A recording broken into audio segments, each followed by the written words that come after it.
ответственность. В целях недопущения нарушения прав малолетних детей прокуратура осуществляет контроль за принятием процессуального решения по материалам проверки в связи с ненадлежащим исполнением обязанностей по воспитанию детей со стороны матери.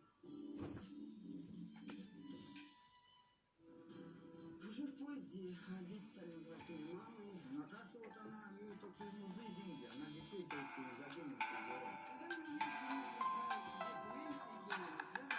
Я с братом, который получил детское пособие, закупился алкоголем, привел женщину, занимался своим